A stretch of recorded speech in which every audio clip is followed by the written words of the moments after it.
Salam uşaqlar, Azərbaycan dili dərsimizə başlayırıq. Diqqətlə bu şəkilə baxın. Bu şəkildə nə görürsünüz? Müxtəlif güllər, yəni çiçəklər. Bunlar nə rəngdədirlər? Ağ, qırmızı, sarı, bənövşəyi. Təbii ki, bu rənglərdən sizin xoşunuz gəlirmi? Hər bir insanın müxtəlif isti rənglərdən, eyni zamanda soyuq rənglərdən də xoşu gəlir. Rəngarənglikdən xoşları gəlir. Ona görə bunların rəngini kimdən soruşsam ki, hansını sevirsiniz? Deyəcəksiniz ki, qırmızını, kimsə deyəcək ağı, kimsə deyəcək bənövşəyi rəngi, kimsə deyəcək sarı rəngi. Bəs qara rəngi sevirsinizmi? Bəs bitkilər harada bitir? Torpaqda. Torpaq nə rəngdədir? Qara rəngdədir.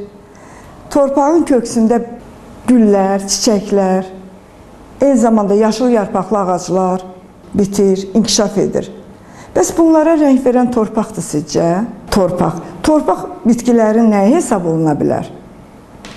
Anası. Çünki onlar hamısı torpağın köksündə yetişirlər. Necə olur ki, qara torpaqda müxtəlif rəngdə bitkilər bitir, çiçəklər açır və siz də onları xoşlayırsınız. Demək, torpaqda onlar mineral maddələrlə təmin olunurlar, onun köksündə möhkəm kök atırlar. Biz dedik ki, torpaq rənglərin anasıdır. Amma gəlin görək, bu bitkilərə rəng verən nədir? Əlbəttə ki, günəşdir. Günəşi də torpaq kimi rənglərin anası adlandıra bilərikmi? Təbii ki, adlandıra bilərik. Çünki bitkilərə rəng verən günəşdir. Günəş həyatdır. Günəş bütün rəngarəngliyi yaradan, xəlq eləyən bir varlıqdır. Günəşsiz həyat yoxdur. Təbii ki, torpaqsız da. Torpağın köksündə ağaclar, çiçəklər bitir. Eyni zamanda meyvə, tərəvəz, onların özünə məxsus rəngləri var, formaları var. Biz bunları onların rənginə görə təyin edə bilərik. Demək, buradan belə bir nəticəyə gəlirik ki, günəş də torpaq kimi təbiətə can verir. Günəşin köməyi ilə biz ətraf mühiti müxtəlif rəngdə görürük. Torpaq rənglərin anasıdır. Bizim də bugünkü dərsimiz rənglərin anası mətnidir. Mən istəyirəm bu mətni bir dəfə sizin üçün oxuyam. Rənglərin anası. Necə oldusa, uşaqlar arasında rənglərdən söhbət düşdü. Biri yaşıl, digəri mavi, o birisi qırmızını təriflədi. Sarını, göyü bəyənənlər də az olmadı.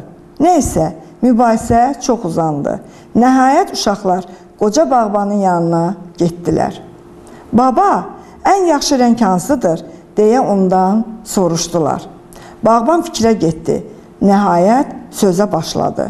Balalarım, hamınız haqlısınız. Hər rəngin öz yeri, öz gözəlliyi var. Ancaq mənə qalsa rənglərin ən gözəli qaradır. Uşaqlar təəccübləndilər. Necə? Baba gülümsündü. Bu qara torpağın görürsünüzmü? Onun sehirli köksündə nə rəngdə istəsən gül çiçək bitir. Elə buna görə də qara bütün rənglərin anasıdır. Uşaqlar, bax, bu dərsliklərdə gördünüz ki, sizin bayaqki fərziyyələrinizlə dərslikdəki fikir, yəni rənglərin anası torpaq hesab olundu. Biz ora bir gözəllik də qatdıq ki, bu rəngləri rəngarəngli yaradan eyni zamanda həm də günəşdir. Bir də burada köksü sözü var. Təbii ki, köksü sözü sinə deməkdir.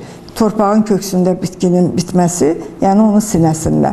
Biz dedik ki, təbii rənglərdən əlavə süni rənglər də yarada bilərik.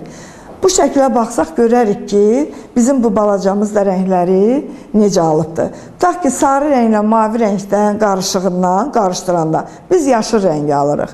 Sarı rənglə qırmızı rəngi qarışdıranda narıncı rəngi alırıq.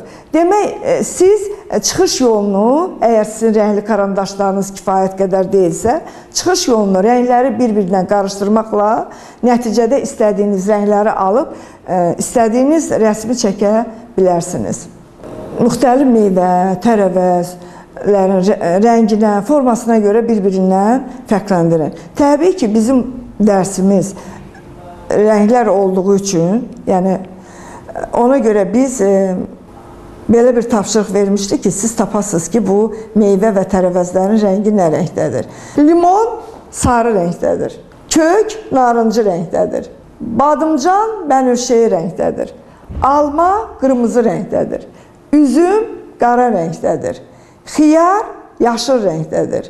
Kivi qəhvəyi rəngdədir.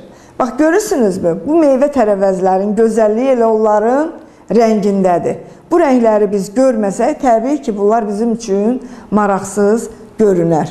Günəşlə bilirsiniz ki, torpaq dostdular. Yəni, bunu məcazi mənada fikirləşsək, onlar dostdular. Necə dostdular? Bir gün, demək, günəş torpağa deyir ki, ay günəş, biz necə olub ki, belə uzun müddətli dostluq, bir-birimizdən ayrılmırıq, mehribanıq, heç bizim dostluğumuzu heç bir qüvvə poza bilmir. Torpaq da ki, bilirsiniz ki, köksünü ötürüb, asta-asta aramla deyir, günəş, bizim səninlə dostluğumuzu möhkəmləndirən bir körpü var. O da insanlardır. İnsanlar olmasa bizim heç birimizin dəyəri olmaz. Məsələn, mən köksümdə insanlar müxtəlif əkin əkirlər, gül becərirlər, ağac əkirlər, tarlalarda taxıl, sümbül, pambıq yetişdirirlər. Sənin də şüaların onun üzərinə düşür, həm müxtəlif rəngləri alınır, həm də sənin istiliyindən, şüandan onlar cana gəlirlər. Əgər mənim köksümdə insanlar nəyisə əkməsələr, sən onda nəyə lazım olarsan, sən də solarsan, saralarsan. Ona görə də bizim dostluğumuz bax bu cür möhkəmdir. Gərək uşaqlar da, hər bir insan da dostluğunu bax bu cür qoruyub saxlaya bilsin. Bizim dostluğumuz əbədidir, dönməzdir. Yer üzündə günəş də, torpaq da olsun ki, insanlar yaşaya bilsinlər. Biz bu günləri rənglərin hansının üstün olması fikrinə gəldik ki, rənglərin heç biri bir-birindən üstün deyil. Onların hər birinin öz yeri var. O rənglər də bizim həyatda gördüyümüz, ətrafımızda müşahidə etdiyimiz əşyalarda, varlıqlarda hiss olunur və görünür. Bugünkü dərsimiz yekunlaşdı. Diqqətinizə görə çox sağ olun.